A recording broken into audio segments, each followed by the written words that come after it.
¿Qué tal, amigos? Welcome back to LatNation Football Club. I am your host, Marcelino Ortiz, and this week, as always, we have a banger of a show. That's right, because we have so much to cover. The final of the Leagues Cup is about to begin.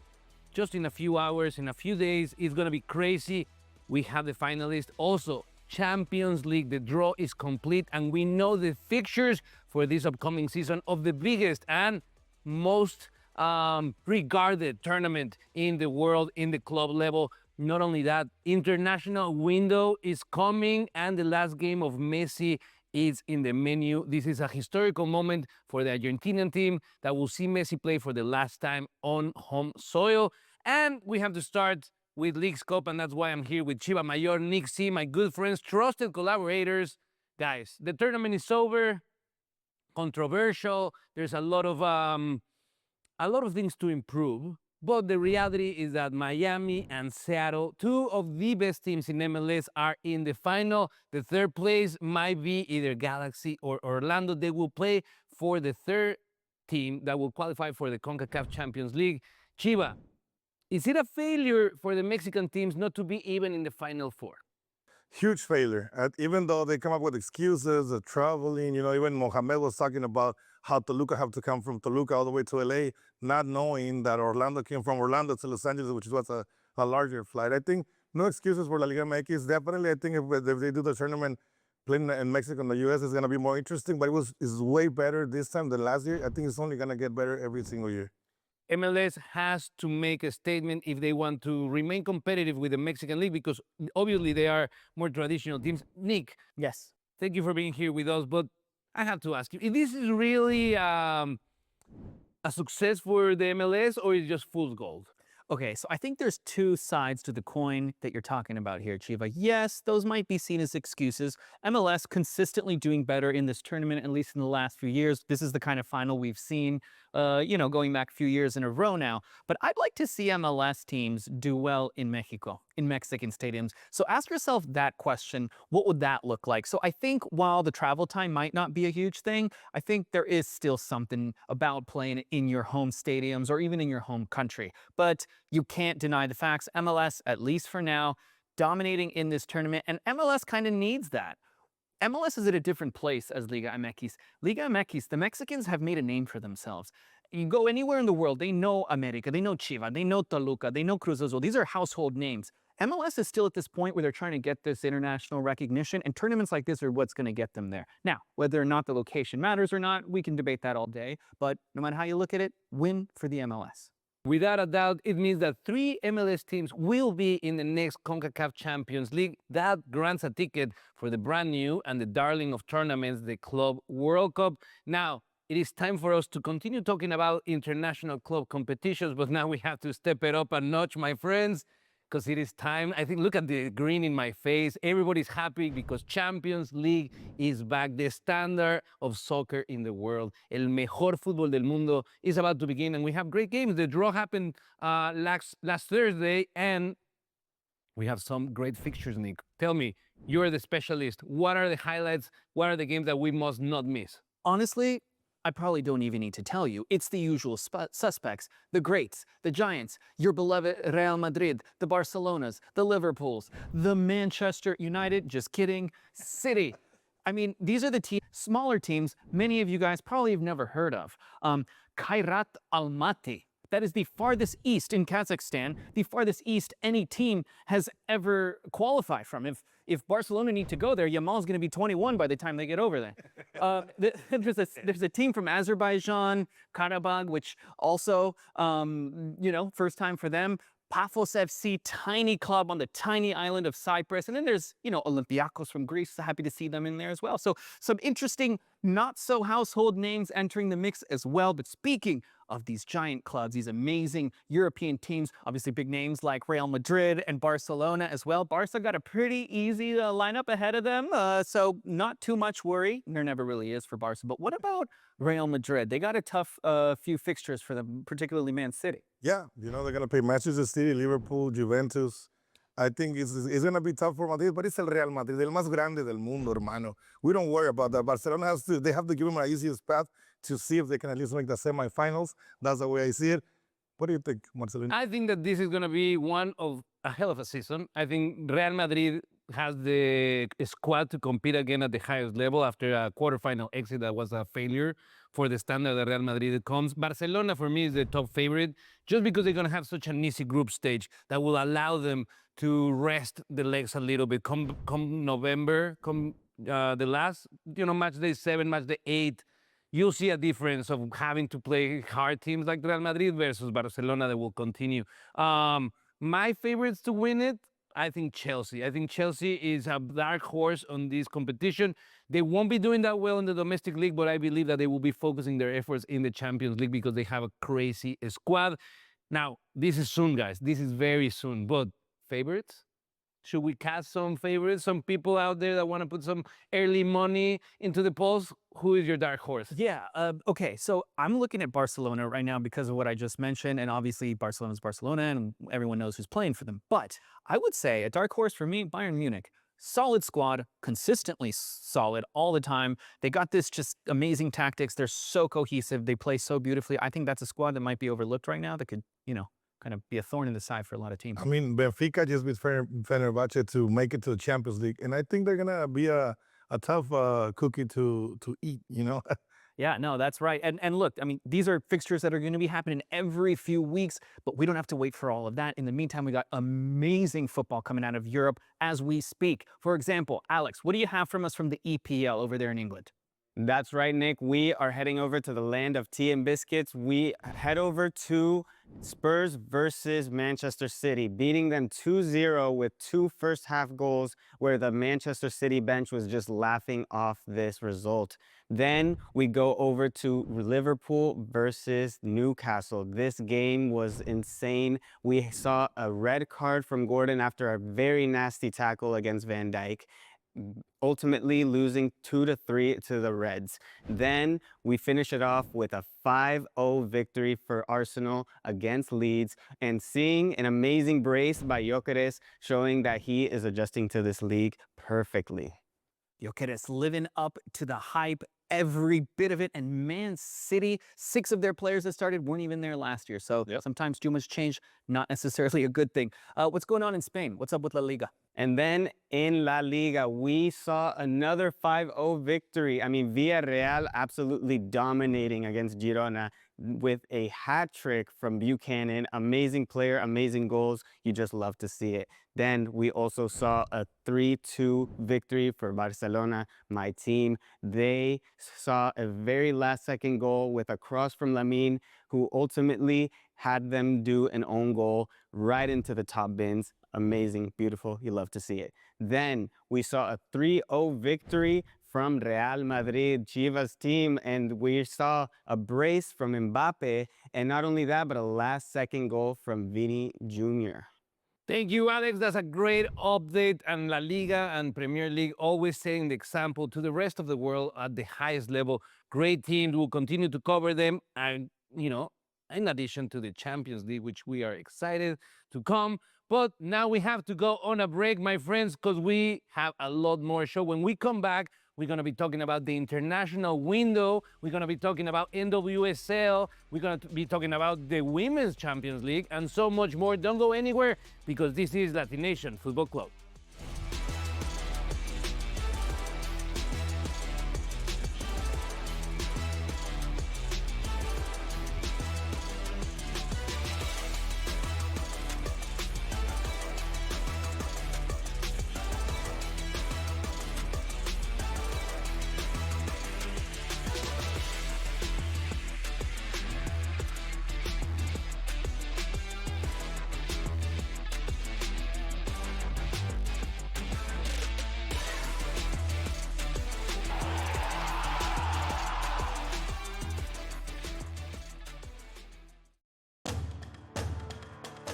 Alabama, Florida State, years Georgia opened with Clemson, and then Oregon and LSU and Les Miles opened with Oregon and smacked them around. Alabama knocked around USC and Wisconsin and Vatech for years. The SEC fears nobody. Stop it. I love the SEC. Put them on. By the way, if you just had an only SEC college football playoff show, it would be absolutely wonderful. How about that out there, SEC backers? SportsGrid's College Football Today. So the Mets, they went through a rough stretch where they were terrible, but, you know, they win the series versus the Mariners. They're kind of turning things around just a little bit. Like, the offense has been there. You said they were in a playoff race. You know, it's tough to say, like, oh, they need to win. It's like trying to trust teams in different sports at the end of the season. But the hitters are hitting right now. Lean into the Mets, lean into the Phillies. These teams have something to play for, and they're cooking right now. Pro Baseball Today, only on SportsGrid. I think what you saw last year is it's tough to say, oh, it's projectable, but I do think it's something that when you're taking shots here, you're looking for a bye-week coverage wide receiver on your roster or a guy that has upside who's young enough to grow into more of a role. I think the development of Bo Nix was stunningly good last year. If we can build on that again this year, I think Marvin Mims is a really good selection as the 57th wide receiver off the board. Fantasy Sports Today, only on SportsGrid. What does he do after he hits the home run? He walks over to the fan and he pats him on the back and gives him a high five. This is the same fan that's been going after him for the entire game. Dave Roberts after the game saying, hey, look, every once in a while, it's kind of funny to see Shohei, who's got this wonderful personality that we almost never see. It was great to see him do that with the fans. Newswire, only on SportsGrid.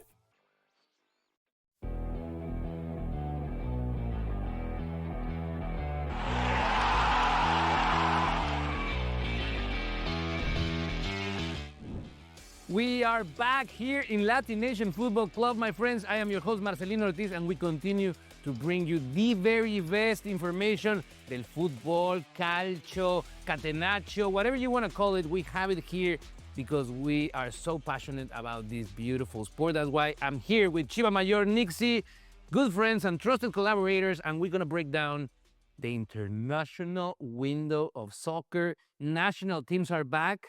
We have new rosters, Chiva, for Mexico, new roster for the U.S. Nick, oigo muchas quejas. I see a lot of complaints for both rosters. Let's break it out. Let's go with you, Chiva, first. I mean, they have to try new players. Let's not forget that they still the only games they have because they already qualified for the World Cup.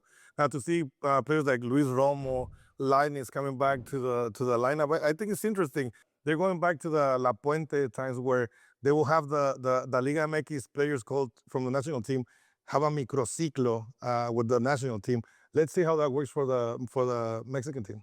This is a very crucial window for both Mexico and the U.S. They will be playing the same opponent, Japan and South Korea, just like they did a few months ago, playing against the same opponent. This will allow us to continue to compare and contrast these two teams that will be host of the World Cup. Now, Nik Z, how do you feel about the roster that the U.S. has put? Is Pochettino doing the right thing, or is he getting himself in trouble with the U.S. fans? That's already the case, or at least has been. But we'll have to see, because what's happening is pretty interesting. A lot of people have been surprised. We're seeing notable names, notable players left out of the starting 11 for this run-up to the World Cup. McKenna, McKenzie, Matt Turner in goal, not there. Gio Reyna. But we have some other players who are returning who haven't been with us, most notably Mr. Pulisic, who's been off for a little while through some tournaments he didn't play. And then Zendejas, we were talking about earlier as well. So we're going to have to see how these guys are plugged in with Weah. And so it's going to be interesting. Time is going to tell, though. Am I surprised? Am I angry? I think there's been a lot of reaction online. But me, I'm an LA Galaxy fan, so I feel nothing these days. My soul has been destroyed. Things can't get worse. So I'm just kind of like, let's see what happens. I feel good about it. I think it's going to be interesting. My concern right now is that this should be the most exciting time in history for the U.S. soccer. We are about to have a World Cup in American soil, and yet the thermometer of excitement seems pretty low. The interest in the national team is at its lowest, so many are worried that this might be a debacle for the U.S. team and for soccer in the U.S. at large, right, guys? But there is a chance that Pochettino is doing his magic. He claims that the MLS is more competitive than some European leagues. I don't know about that, Pochettino, but the reality is that some of these players might do what it takes to be in the World Cup, and they might have the level to do something for the U.S. And it should be said, I mean, this is the starting 11 to the run-up to the World Cup. He's letting a lot of these players do their thing at Juve, in Europe. What we're seeing is actually a good problem to have. We have a lot of players on our squad who are doing great things over in Europe. That wasn't the case before. And just to add to that, let's not forget, before there was no American players in Europe, and they were still able to do decent World Cup. So relax, people from the Mexican national team, from the U.S. national team. They know what they're doing. The World Cup, once you're there in that stage, I think the players they transform to another level, and they know what is it that they have to do to make their country proud. That is right, guys. Now, the fútbol en CONCACAF no es el único que está tronando duro esos chicharrones. We got more soccer and more relevant and more important because CONMEBOL is still qualifying. And Chiva, who do you have? Do you have Venezuela or do you have Colombia qualifying on the next match day? I mean, I love Venezuela, but I gotta say Colombia is the one que va a poner la cumbia en el Mundial que viene en México y en Estados Unidos. But for more information, let's go with the one and only Alejandro Suavemente Crespo that has everything that has to do with South American soccer. Muchas gracias, Chiva. Yes, we are back with the international games that we love so much. Now, obviously, we have to go to CONMEBOL and talk about the teams that are already qualified. You already know the reigning champs, Argentina, with a huge gap in these points in first place. And then we have teams like Ecuador, Brazil, Uruguay that have their place in the World Cup set in stone. Then we have some teams that are obviously showing a little bit of fight in these last few games, including Colombia and Venezuela, who do not have that easy of a path in these last few games. Venezuela going against the reigning champs, Argentina. It's not gonna be an easy one for sure. I mean, Argentina has got Messi with his last game on home soil. You never know what's gonna happen. But then their last matchup is gonna be against each other. Venezuela contra Colombia, fighting for that last spot for the World Cup. We'll have to see what happens, but I'm gonna be taking Colombia all day. Alex, thank you for your update. Now, guys, I don't know if you guys know, and I don't want no trouble. I don't want nobody complaining, but we have a very special announcement, and that is that our good friend Alex Crespo will be a correspondent right there. He will be in the action in Argentina, you know, experiencing this historical moment where Messi will take the pitch for the last time in the Albiceleste with this team. Maybe we'll see him come back to celebrate with the World Cup, maybe not, but at least... Whoa, wait. Like, what do you mean? Like, they're there? Like, he's going there physically? Physically going straight to the stadium, my friends. We're going to send him, you know, we're trying to get you close to the action. We're going to have Alex go to Argentina. We got Nik going to Europe to cover the Champions League. Chiva, ¿a dónde quieres ir? All I gotta say, first of all, congratulations, Alex. You deserve it. You better bring some good notes for Messi in his last game playing with Albiceleste and Argentina. But come on, guys, when am I going to be sent to Mexico to cover the Mexican national team? How about the domestic league in Tahiti? I think he'd really love to go and cover that. Right? Yeah. Why not? No, but the reality is that the World Cup is coming. A lot of surprises. We'll be everywhere covering the maximum tournament of the cycle. Alex, finally, who do you think is going to win the World Cup? I know the answer, but... you know, just as a courtesy, please tell us who's going to win the World Cup. I mean, come on. We know the answer to this. Argentina will be bicampeones of the World Cup. But I mean, if I have to choose someone else, I'm going to go with Nik and say España, Lamine Yamal, man of the match, man of the tournament, goleador for sure. Without a doubt, La Madre Patria, probably the favorite for the oddmakers and for most of people that are into this beautiful game. And guys, we have to go on a break. Don't go anywhere because when we come back, we have NWSL and so much more. So don't go anywhere. LatNation Football Club.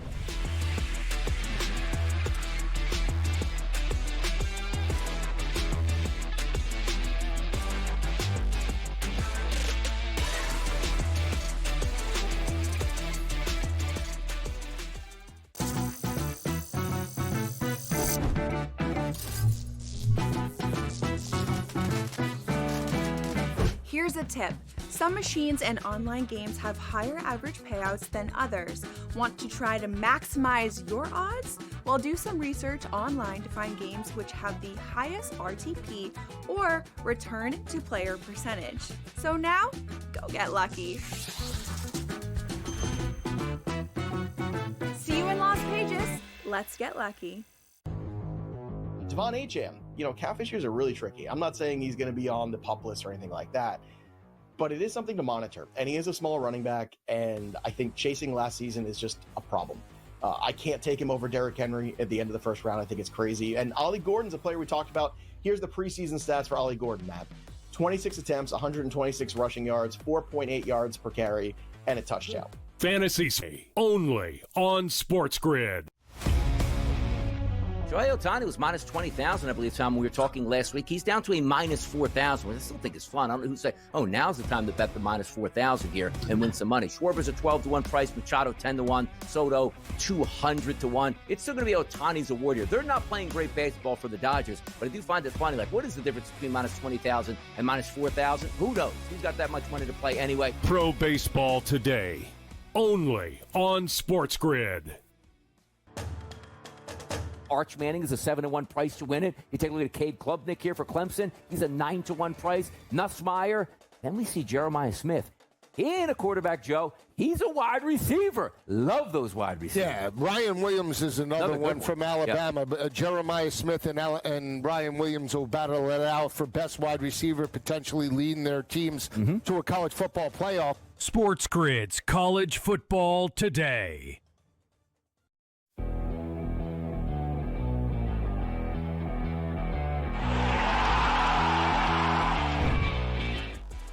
¿Qué tal, amigos? We are back here in LatNation Football Club, and I'm excited because one of my favorite segments of the show is here, and it's time to talk about women's soccer football. That's right, football femenil, and that's why I have Camila Ortiz and Nik Z with me, because we're going to break out multi-continent coverage right now. We go from NWSL all the way to Europe through Americas, my friends, because, Camila, I know there were some amazing results. I see that you are proudly wearing your ACFC, because what a result.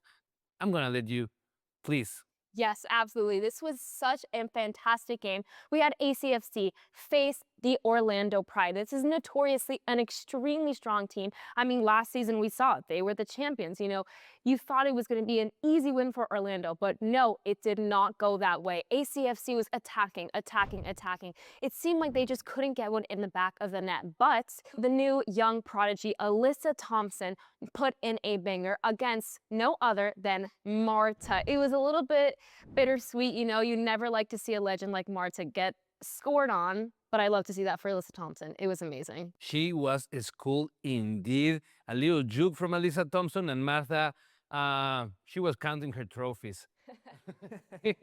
Now, let's get into the numbers. Camila, is this enough for ACFC to make it to the playoffs? Because their season started really well. We were hyping them up, and suddenly they started losing. And now it seems like they have, I know they have an opportunity this weekend. Talk to me about their playoff possibilities. Yes, I mean, ACFC is going to have to channel some of that energy that they had at the beginning of the season. I think it's going to be tough for them at this point, honestly, to make the playoffs. But you never know. They could change the tide. They are playing against Bay FC this weekend, and I think this will be a great determining factor if they are able to get to that last home stretch. Definitivamente, clásico californiano, the Northern California team versus the Southern California team. Nick, now let's move it on to Europe, because I know that we talked earlier about Champions League, but I know that there's also action happening in the female side. Talk to me. What can we expect from the biggest tournament for women? Well, so I think at this point right now, as we head into this tournament, naturally, all eyes are going to be on Lyon. I mean, they got the most titles. They're sitting at 8 titles right now. So if history is going to tell us anything, Lyon is the team to beat. But let's not discount Arsenal, obviously. They're the current champions, so we can't discount them at all. But I want to ask you, Kami, because for me, looking at this tournament and how it's changing out that format to go with the league phase, I'm curious how that's going to change things. Could that open things up? Can it make it more competitive for the Frankfurts, for the Barcelonas as well, to get in there and give Lyon or Arsenal a run for their money? Yeah, absolutely. So we are saying goodbye to the old 4-team group stage, traditional style of tournament, and we are seeing an 18-team league style of play. I think this is going to be amazing. So each team is going to play 6 matches, 3 at home, 3 away, similar to the men's style of play. And I think this is going to really shake things up. I think this is going to make it maybe a bit more even and, give those other teams a real chance.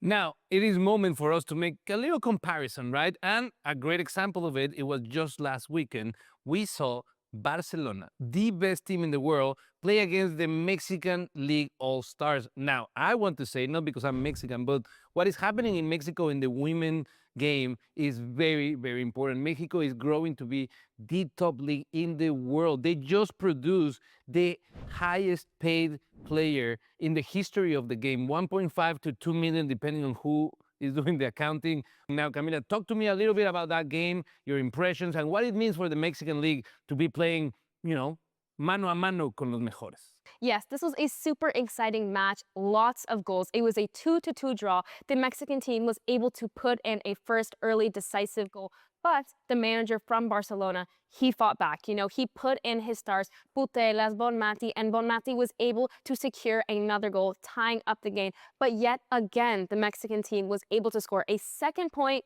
and then Barcelona tied it up last minute. And then they went to PKs. Ultimately, Barcelona won 4-3 in PKs. But I think this is a great testament that the Mexican League is really a competitor, and they are a strong league in, feminine soccer worldwide. What were the impressions? I know that Bonmati had beautiful things to say about the level. And, do we see Mexico competing with NWSL for the most expensive league in the women world this side of the ocean? I mean, yeah, absolutely. Bonmati was saying how much she enjoyed her stay in Mexico. She said that the Mexicans were treating her like she was Mexican. So I thought that was really beautiful. But I think, like you said, the huge trade we saw, $1.5, $2 million, whatever, both extremely just a testament that this Mexican team, this Mexican league is growing exponentially. And I think soon, or honestly, you can make the argument now that they are just as competitive as the NWSL. And I'm excited to see, hopefully we can see a tournament between these two amazing leagues. Amigos, we come to the end of the show here in LatNation Football Club. I am your host, Marcelino Ortiz, and I want to thank you, the MVP of LatNation Football Club, for choosing to spend this time with us. We'll see you here next Friday with the very best of soccer, football, calcio, catenaccio, whatever you want to call it, we have it here on LatNation Football Club.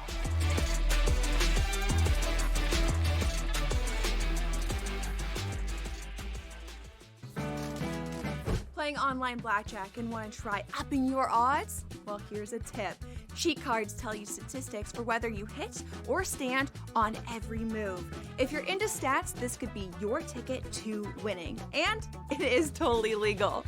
Now, go get lucky. See you in Las Vegas. Let's get lucky.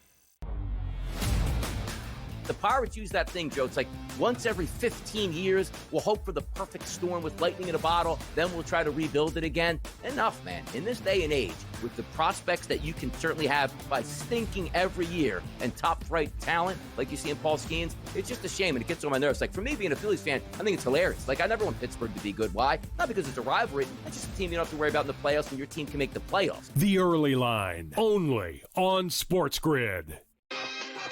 The NFL has ruined the concept of trade requests. It's not real. It's just a negotiating tactic.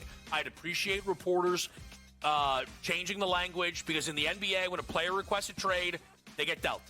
In the NFL, nobody actually thinks it matters. If Jacoby Myers is going to buck that trend, and if Jacoby Myers is going to get traded, we'll see where he goes. Game time decisions, only on SportsGrid.